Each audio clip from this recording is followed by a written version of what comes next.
اور وہ chief justice قاضی فائز عیسیٰ کی مرضی کے مطابق چلتے رہے. بینچ تب بھی فکس ہو رہے تھے. جسٹس اعجاز الاحسن کا وہ خط سامنے ہے, ابھی تک جواب نہیں دیا گیا. دوسرا معاملہ, اس کے بعد جسٹس منصور علی شاہ صاحب آتے ہیں, وہ انکار نہیں کرتے, وہ قاضی صاحب کے ساتھ ہی جاتے ہیں. 12 جولائی کے بعد آ کر قاضی فائز عیسیٰ کو پہلی مرتبہ کمیٹی میں مشکلات کا سامنا کرنا پڑتا ہے. وہ اقلیت میں جاتے ہیں تو پھر یہ ترمیمی آرڈیننس آ جاتا ہے. بالکل, اور یہ تمام تر جو صورتحال ہے اس میں جسٹس منصور علی شاہ کے کردار کو بھی ہم اس لیے نظر انداز نہیں کر سکتے کیونکہ جو بینچ ہے بنانے میں اور اس مقدمے کو لٹکانے میں وہ بھی برابر کے شریک ہیں, وہ کمیٹی کے رکن رہے ہیں. خیر آگے بڑھتے ہیں, اس مقدمے کی سماعت کب ہوئی؟ پہلی سماعت ہوئی مشہور زمانہ سویلینز کے انٹرا کورٹ سویلینز کی فوجی عدالتوں میں ٹرائل سے متعلق انٹرا کورٹ اپیل کی پہلی سماعت ہوتی ہے 13 دسمبر 2023 کو. جسٹس سردار طارق مسعود کی سربراہی میں 6 رکنی بینچ آ کے بیٹھتا ہے, اور جس قسم کا میدان جنگ ہم نے تب دیکھا تھا, ہارڈلی شاید میں نے کبھی سپریم کورٹ آف پاکستان میں اس قسم کی لڑائی وکلا میں دیکھی ہو. اور اس کے بعد اٹارنی جنرل جس طرح سے وہ ایسے بڑھ بڑھ کے چیخ رہے تھے جیسے ان کا اپنا مقدمہ ہو, اور پھر اس دن باقاعدہ مقدمہ تھا. ٹھیک ہے. اس کے بعد جسٹس سردار طارق مسعود نے اسی بینچ میں, کیونکہ ان کے اوپر اعتراض ہو گیا تھا, کہا گیا تھا کہ آپ پہلے بینچ سے الگ ہو گئے. میں نے آپ کو بتایا اوریجنلی وہ بینچ کا حصہ تھے. اس پہ ان پہ اعتراض یہ ہوا تھا کہ آپ نے جو اوریجنل کیس میں بیٹھ کے ایک نوٹ لکھا تھا اس میں آپ اپنے بتا چکے تھے کہ ہائی کورٹ کے اندر پہلے یہ مقدمہ جانا چاہیے, اس کو براہ راست سپریم کورٹ میں نہیں آنا چاہیے. تو یہ جوادس خواجہ کا ان کے اوپر اعتراض تھا. وہاں پر وہ جوادس خواجہ کے بارے میں یہ بھی کہتے کہ ان کا تو اپنا ججمنٹ تھا, جج کو آپ نہیں اٹھا سکتے. پھر بنیادی انسانی حقوق کی کتاب پھینکی, سوری آئین کی کتاب پھینکی, پاکستان کی کتاب انہوں نے یوں اچھالی اور غصے سے سر پٹکتے ہوئے کہا, ایک تو پتہ نہیں یہ بنیادی انسانی حقوق ہمیں کہاں لے کے جائیں گے. جاؤ, نہیں ہوتا بینچ سے الگ, جو کرنا ہے کر لو. ناظرین, سینئر پیونی جج جس نے اس آئین پاکستان کے اوپر حلف اٹھا کے رکھا ہے کہ میں اس کا دفاع کروں گا, وہ کہہ رہا تھا کہ پتہ نہیں یہ بنیادی انسانی حقوق ہمیں کہاں لے کے جائیں گے, جاؤ, نہیں ہوتا بینچ سے الگ, جو کرنا کر لو. خیر اس کے بعد پھر جو سویلینز کا فوجی عدالتوں میں ٹرائل کالعدم قرار دینے کا فیصلہ تھا سپریم کورٹ کا 23 اکتوبر کا, اس کو سسپینڈ کر دیا گیا, معطل کر دیا گیا, اور مقدمے کی سماعت کو 15 جنوری تک ملتوی کیا گیا. آسان الفاظ میں معذرت کے ساتھ, سویلینز کو فوجی عدالتوں میں ٹرائل کرنے کی اجازت دے دی گئی, اور مشروط اجازت دی گئی کہ جب تک سپریم کورٹ کا یہ بینچ بیٹھ کر انٹرا کورٹ اپیل پر فیصلہ نہیں کر لیتا تب تک سزائیں نہیں سنائیں گے, ٹرائل کر لیں. خیر اس کے بعد ابھی تک وہ ٹرائل ہونے کے بعد سزائیں رکی پڑی ہے. پہلی سماعت ہو گئی 13 دسمبر کو, معاملہ ملتوی ہوا 15 جنوری تک. اگلی سماعت 15 جنوری کو بھی نہیں ہوتی, جا کے 29 جنوری کو, 15 جنوری تک ایڈجرن ہوئی تھی. 29 جنوری کو دوبارہ سماعت ہوتی ہے, اور جب 29 جنوری کو سماعت ہوتی ہے تو جسٹس سردار طارق مسعود آ کر بتاتے ہیں کہ ٹھیک ہے, مجھ پر اعتراض کیا گیا تو میں بینچ سے الگ ہوتا ہوں. یوں بینچ ٹوٹ جاتا ہے. اس کے بعد کمیٹی کو معاملہ واپس جاتا ہے. کمیٹی جس میں کہ جسٹس سردار طارق مسعود ابھی خود بھی ہیں اور ان کے ریٹائرمنٹ کے آخری دن بھی شروع ہو گئے تھے, وہ دوبارہ سے ایک نیا بینچ بناتی ہے. جسٹس منیب اختر کو جان بوجھ کے اس کمیٹی میں شامل نہیں کیا گیا تھا. جسٹس سردار طارق مسعود کے ہوتے ہی کمیٹی کا اجلاس بلا کر اگلا بینچ ڈیسائیڈ کر دیا گیا تھا. وسیم 25 مارچ کے لیے بینچ کو دوبارہ جو ہے وہ سماعت کے لیے یہ مقدمے کو سماعت کے لیے مقرر کیا گیا. تو جو بینچ بنایا گیا اس میں وسیم کے مطابق بنے نوع انسانی تاریخ کے جو عظیم ترین جج ہیں جسٹس امین الدین خان, ان کو سربراہی پکڑائی گئی, اور یہ 6 رکنی بینچ پھر سے سماعت کے لیے آیا تو دوبارہ اعتراض ہوا, کیونکہ جو درخواست گزار تھے ان کا یہ مطالبہ تھا کہ اس مقدمے میں کم از کم 9 یا 10 رکنی بینچ ہونا چاہیے, 6 رکنی بینچ مت بنایا جائے, کیونکہ پہلے ہی جو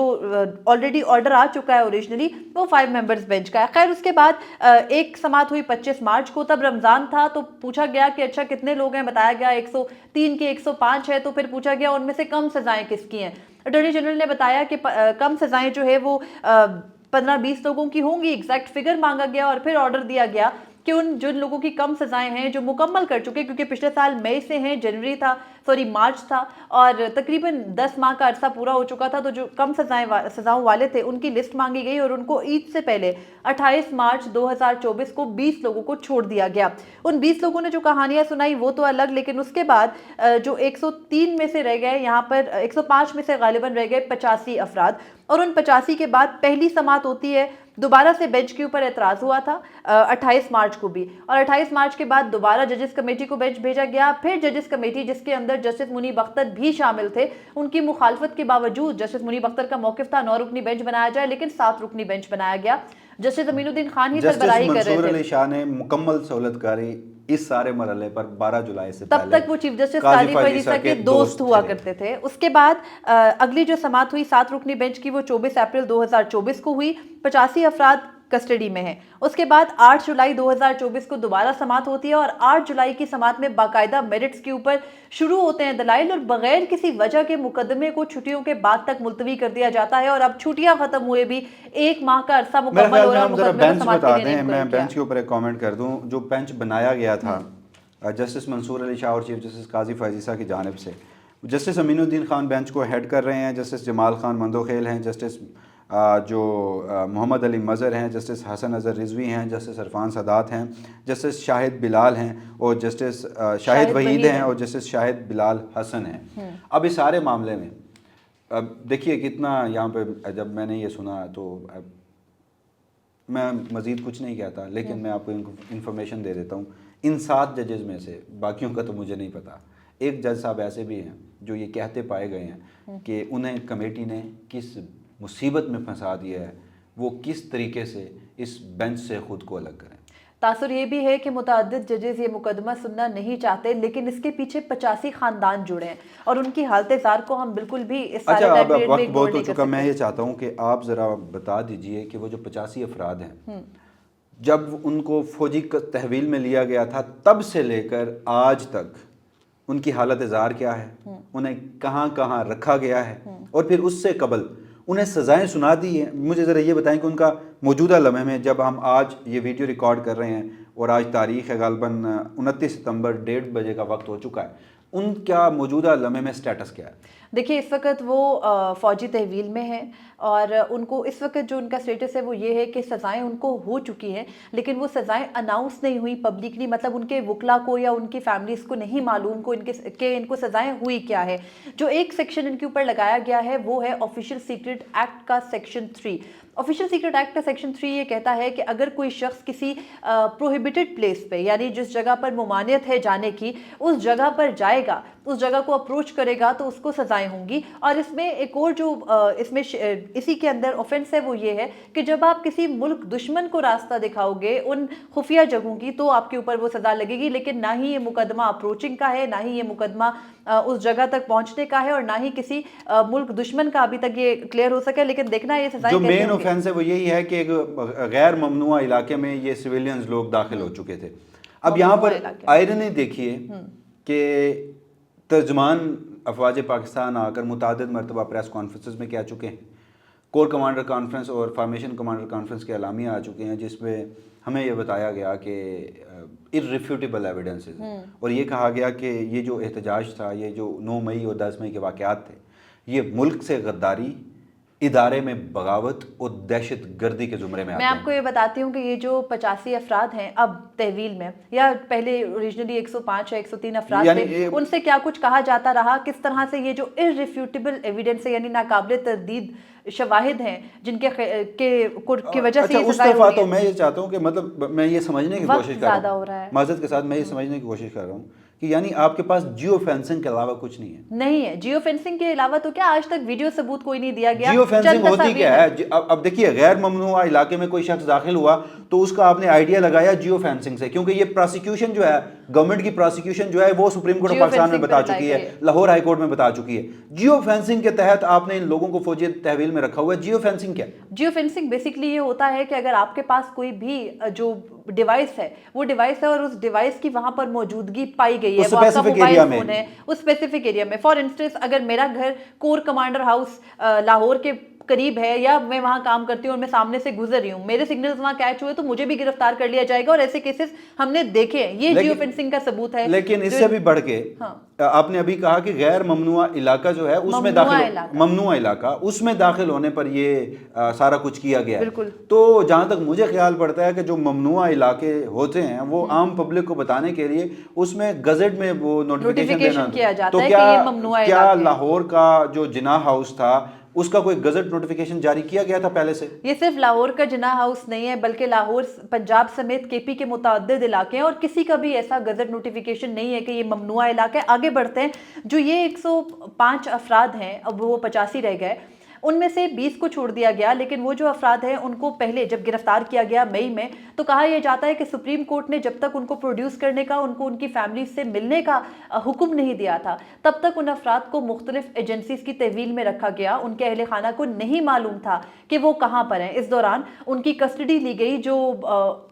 کینٹ ایریاز میں میجسٹریٹ ہوتے ہیں، سول میجسٹریٹ، ان سے کسٹڈی لے کر کے ان کو لے گئے فوجی تحویل میں۔ فوجی تحویل کے اندر بھی وہ مختلف ایجنسیوں کے جو ہے وہ زیر عتاب رہے، اور ان ایجنسیوں نے ان کے اوپر نہ صرف ٹارچر کیا بلکہ ان کو مجبور کیا کہ آپ یہ بیان دو کہ آپ کو پاکستان تحریک انصاف کی مرکزی قیادت نے یہ حکم دیا تھا کہ فلاں جگہ پہنچ کے کور کمانڈر ہاؤس کو آگ لگانی ہے، فلاں جگہ پہنچ کے جو ایبٹ آباد کینٹ ہے وہاں پر یہ کرنا ہے، کوہاٹ کینٹ ہے وہاں پر یہ کرنا ہے، جتنی بھی جگہیں ہیں پشاور سمیت یہ فیصل آباد کے یہاں پنڈی کے مختلف حمزہ کیمپ وغیرہ، تو ان ساری جگہوں میں ان سے یہ کہا جا رہا تھا کہ آپ کہو کہ لاہور کے علاقوں میں آپ کو یاسمین راشد نے جانے کو کہا تھا، اور جو مین پی ٹی آئی کی قیادت میں سے لوگ پکڑے گئے ہیں جیسے عمران خان کے اپنے بھانجے حسان نیازی، اس کے علاوہ عباد فاروق وغیرہ، ان لوگوں پر جو زیادہ انفلوئنشل ہیں جن کا تعلق ڈائریکٹلی پی ٹی آئی سے ہے، ان پر ٹارچر تھوڑا زیادہ کیا جا رہا ہے، اور اس کی وجہ یہ ہے کہ وہ وہاں پر بھی ان لوگوں کے حقوق کے حوالے سے بات کرتے ہیں، یعنی فوجی تحویل میں بھی خیر 3 ماہ ان کو ٹارچر کیا جا رہا ہے یا کیا جاتا رہا ہے؟ ٹارچر کیا جاتا رہا۔ جب سپریم کورٹ نے آرڈر کیا تو اس کے بعد ان کو فوجی تحویل میں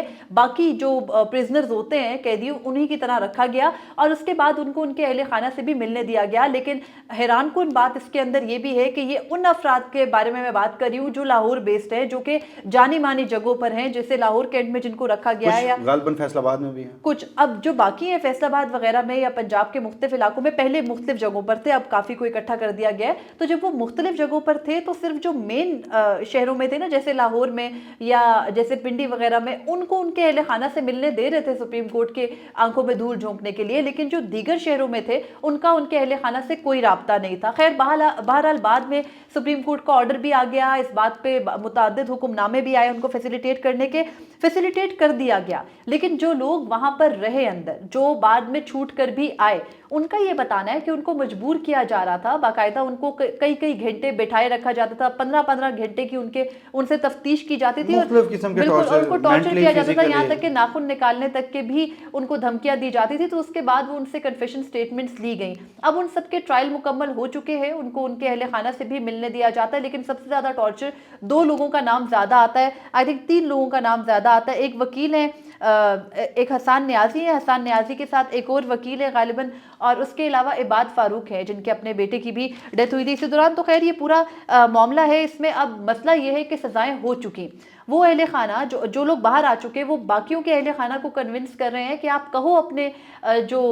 فوجی تحویل میں لوگ ہیں ان کو کہ وہ دے دیں عمران خان کے خلاف بیان، کیونکہ عمران خان نے ہمیں کچھ نہیں دینا، ہمیں اپنی سیکیورٹی چاہیے۔ یہ جو 20 لوگ، کوئکلی ایک کامنٹ میں آپ سے چاہوں گا کہ یہ جو 20 لوگ جنہیں بری کیا گیا ہے، ان کو کتنی سزائیں دی گئی تھیں؟ ان کی سزائیں 1 سال کی تھیں، لیکن آرمی چیف سے رحم کی اپیل کے بعد ان کی سزاؤں کا دورانیہ 10 ماہ کر کے ان کو چھوڑا گیا، لیکن یہ نہیں ہے کہ ان کو بری کر دیا گیا ہے، ان کو ضمانت دی گئی ہے۔ ابھی وہ مقدمات سے بری نہیں ہوئے۔ ناظرین، یہ بنیادی انسانی حقوق سے متعلق معاملہ ہے۔ نو ڈاؤٹ 9 اور 10 مئی کے جو واقعات تھے وہ قابل مذمت تھے، ہماری آرمڈ فورسز کے ساتھ اس طرح کا سلوک نہیں رکھا جانا چاہیے تھا، اس طرح کا احتجاج کسی کو کرنے کی اجازت نہیں ہونی چاہیے، مگر وہیں پر اس سارے معاملے میں لا آف دا لینڈ جو ہے اسے آپریٹ کرنا چاہیے۔ فوجی عدالتیں جسٹس منیب اختر کے 23 اکتوبر کے ججمنٹ میں، ڈیٹیل ججمنٹ میں ایک پیرالل جوڈیشل سسٹم سے تشبیہ دی گئی تھی۔ تو اس سارے معاملے میں 2 فریقین ہیں، ایک طرف پاکستان کی فوجی اسٹیبلشمنٹ اور دوسری طرف پاکستان تحریک انصاف، دونوں ہی ایک دوسرے کے اوپر الزامات لگاتے ہیں مختلف نوعیت کے۔ لیکن اس سارے معاملے میں مریم، اگر کوئی انڈیپینڈنٹ انکوائری ہوگی کسی ہائیسٹ فورم پر تو اس کے بعد ہی جو حقائق ہیں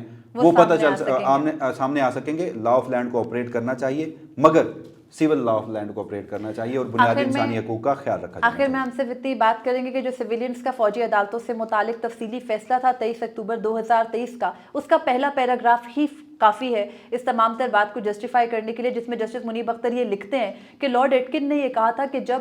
جنگ عظیم بھی چل رہی تھی تو اس وقت بھی برطانیہ میں انسانی حقوق کو معطل نہیں کیا گیا تھا، تو جب جنگ کے زمانے میں نہیں کیا گیا تو جنگ کے بغیر زمانے میں تو یہ ممکن ہی نہیں ہے، یعنی امن کے دنوں میں کہ آپ بنیادی انسانی حقوق کو معطل کر دیں، اور فوجی ٹرائل کسی بھی صورت بنیادی انسانی حقوق سے ہم آہنگ نہیں ہے۔ وہ لارڈ ایٹکن تھا جی،